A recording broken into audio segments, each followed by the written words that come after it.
All right, hello. Welcome to another new moon reading. I hope everyone's doing well. This new moon happens to fall on Mercury Cazimi, which I had to look up because I'm not someone who typically follows astrology, but it was pointed out to me by Quinn that this new moon was supposed to be an especially potent one. And yeah, I think the gist is that the energy of the planet Mercury is amplified and clarified by virtue of the planet being aligned with the sun in such a way that it's said to be in the heart of the sun. And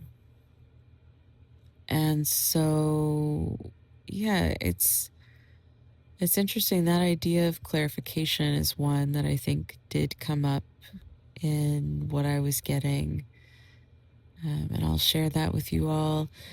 I started with just closing my eyes and asking what the energy of this new moon had to share with the collective. And I saw a series of 3 images. And the first was these tiny little flowers. They're called forget-me-nots. And they can range in color from like indigo to light blue to sort of purplish. They're the state flower of Alaska. And they're just like so tiny that they're just like very dear. And then right after that was the like face of this tiger mid scream, sort of mid roar. But the way that it was coming to me was like it was just screaming, this screaming tiger. And the word was ferocious. And then immediately after that, there was this image of a purple lilac. And those, lilacs are very fragrant if you're not familiar. And to me, sometimes they're even so sweet that they're like overwhelming. And so I was sort of I didn't really know what to make of these three things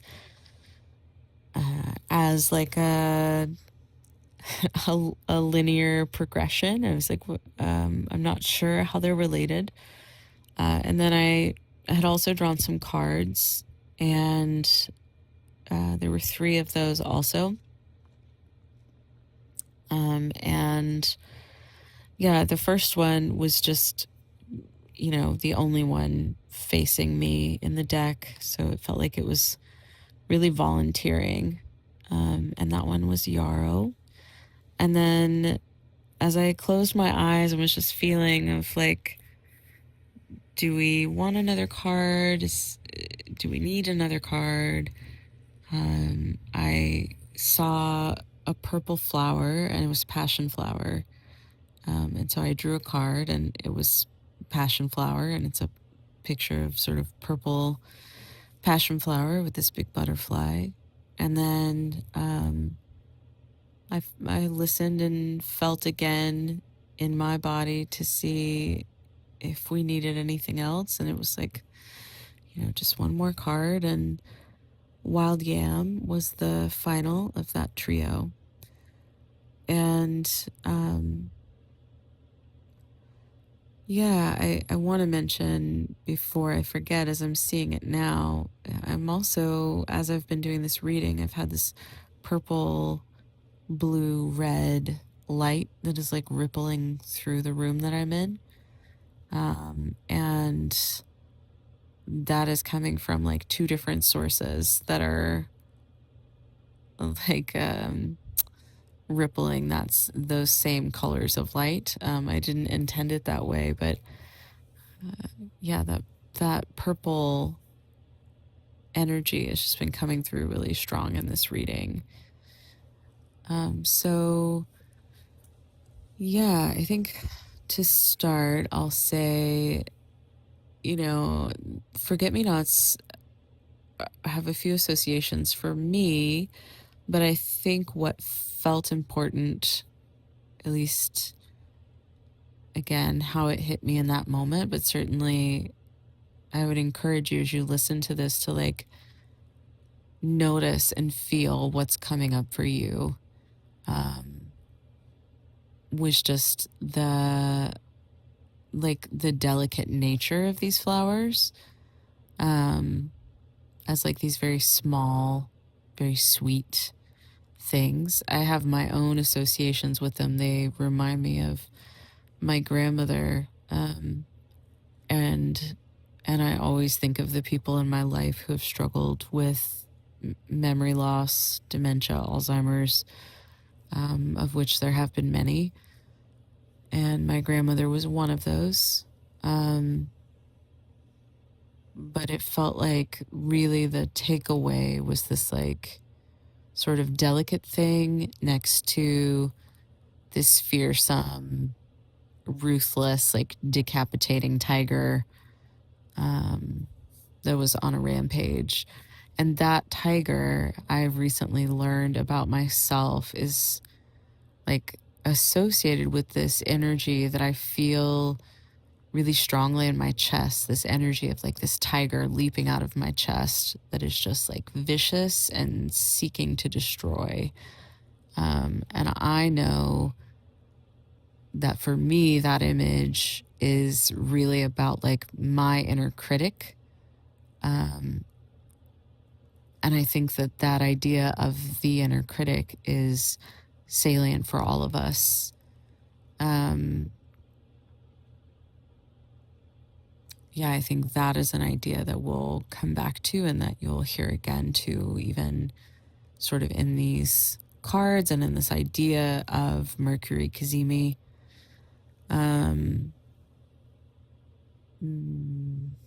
There's one other thing I wanted to tell you about that.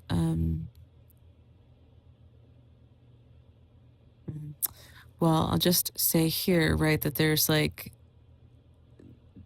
I think that it can be easy to sort of villainize or say, like, this is a purely destructive force, right? Of like, you can just be critical for the sake of hurting someone or something or yourself.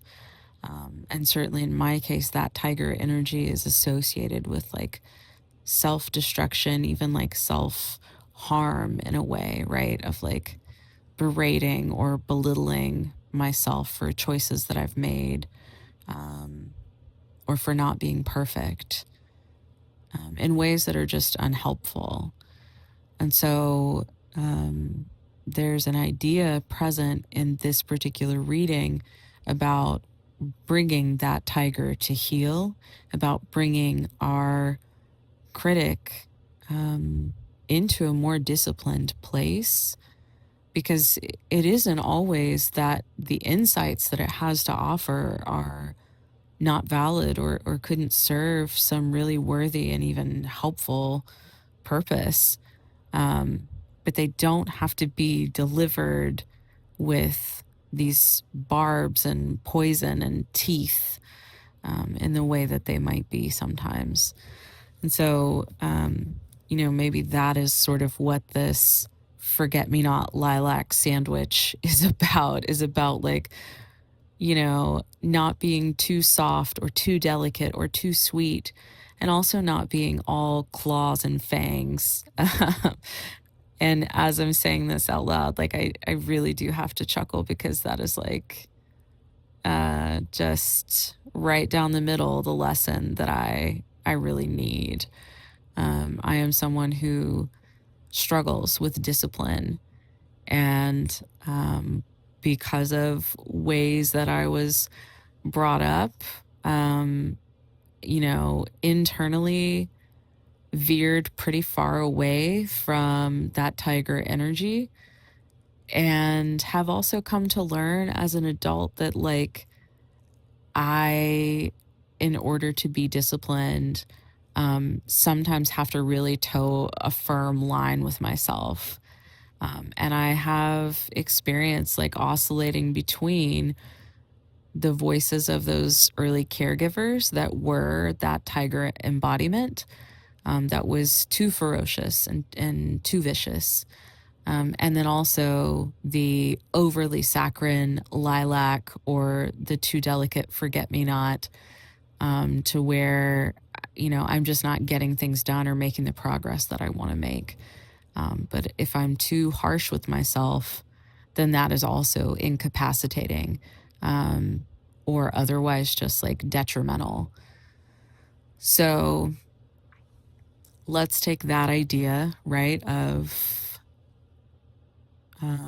this Mercury Cazimi, in the little bit that I quickly looked up about it, just have a frame of reference. It talked about having important conversations, like clarifying what we stand for and where we stand. And I think that we can apply that in our relationships to self and to others. And certainly, I think that these cards that I drew are echoing those ideas. So, Yarrow jumped out of the deck, like basically raised its hand and volunteered. Um, Yarrow is a blood nourishing plant. Again, I've said this before, don't take any of these plants internally unless you have your own herbal guide that you're talking with, an herbalist who's like well versed and can help you know what's safe for you or what's not, or if you are that person for yourself. I am not that person for anyone listening to this to give you any advice on what to take internally. But so yarrow is a blood nourishing plant. In the wonderful book that you all have heard me go on about before with this Dirt Gems Oracle, Anne Louise Burdett talks about how our blood is also the lineage, right, that we carry. It is like part of what connects us to all of our ancestors. And so if we think of yarrow as like also nourishing those connections, we can from there even begin to consider like how we may be having conversations at our altars, in our hearts, with ourselves, with family members, living past, blood related and otherwise, that may need clarification or exercising boundaries, either in a new way or coming to understand them differently. Yarrow is also a great ally for protection and for boundary setting and boundary holding. And so I love the idea of yarrow as an ally of like nourishing lineage, as much as blood. And then, yeah, the other thing,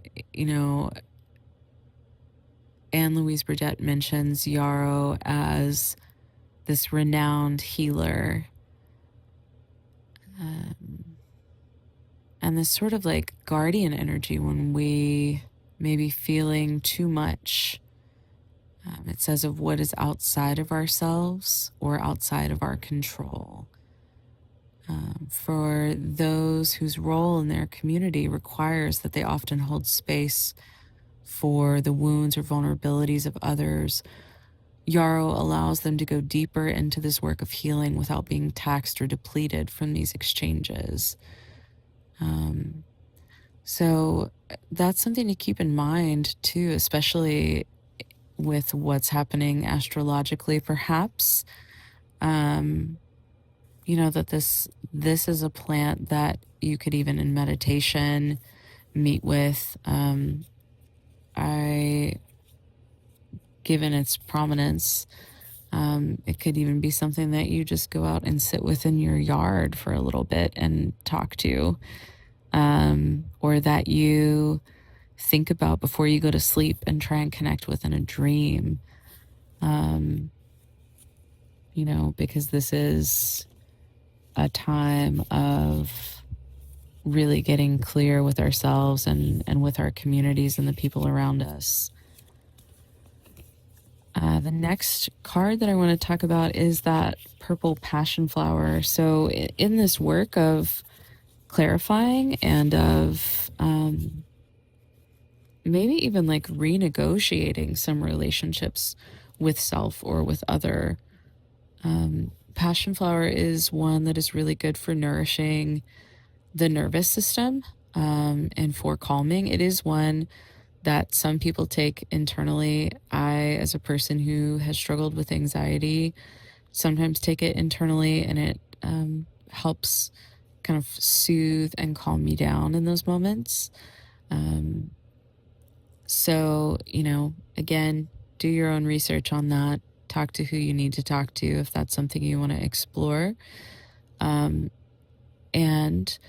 passion flower could be an ally that can help us as we're doing that work of like, oh man, I need to have more compassion with myself, or oh man, I was really hard on myself and now I feel dysregulated. Maybe I'm going to go make myself a cup of like passion flower tea. Or just remember this lesson of like, it's okay. Like, I don't need to do everything perfectly the first time, whether that's in my relationships with other people or with how I'm dealing with myself. But I can keep coming back to this like idea, this goal, this center point of like self love, self compassion, and having grace for self and others.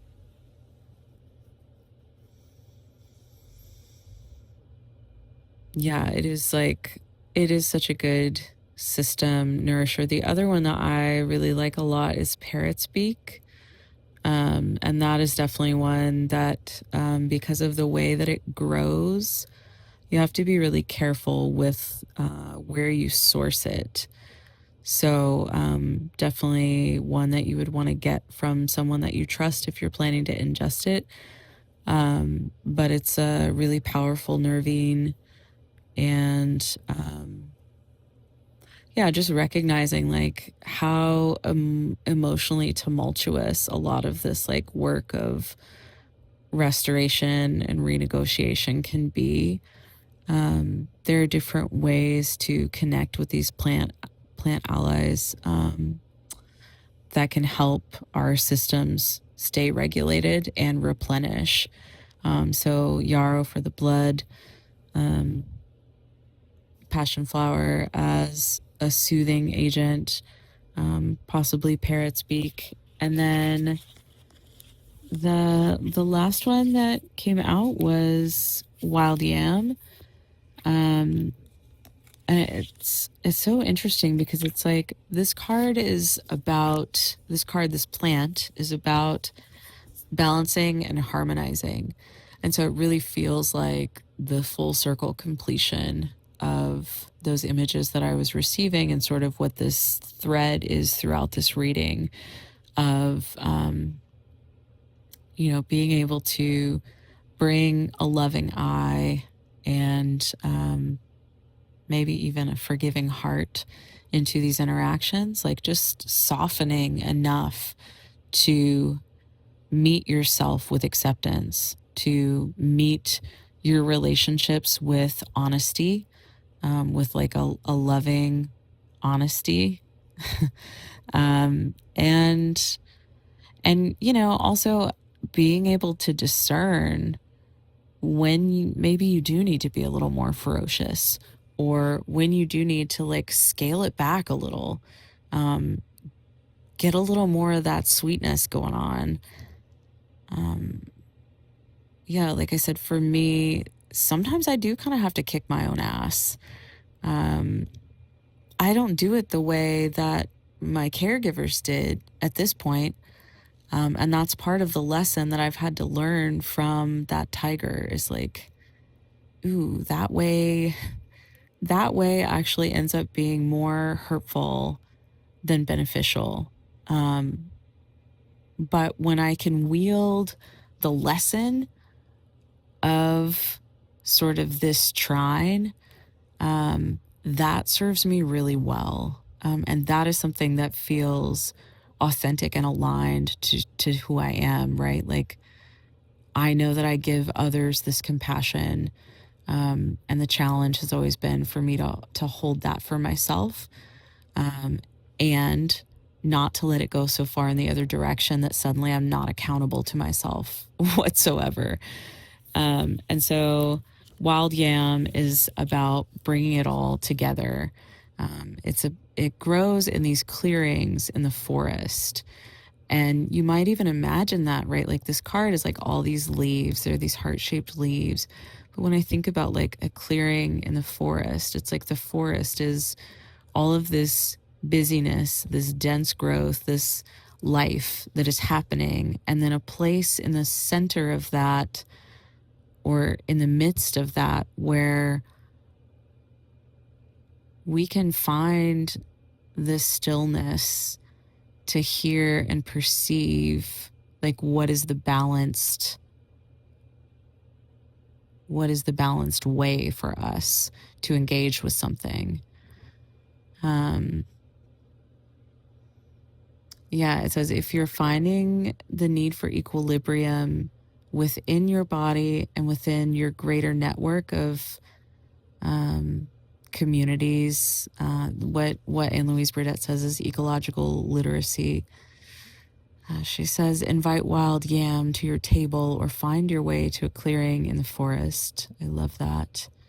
Our net of life will not hold strong without heeding this call.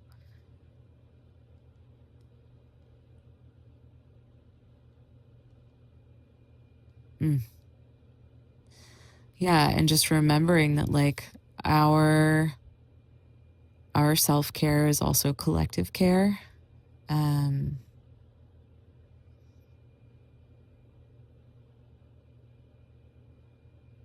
Yeah, and that, like, and I guess this is where I'll end, but just this idea of like everything is a part of the whole. And so even pieces that seem disparate are all part of the web. And Wild Yam is about how we hold all those pieces together.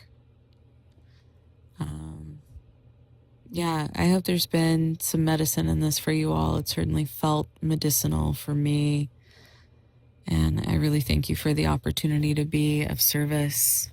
And I hope that everyone takes care until next time.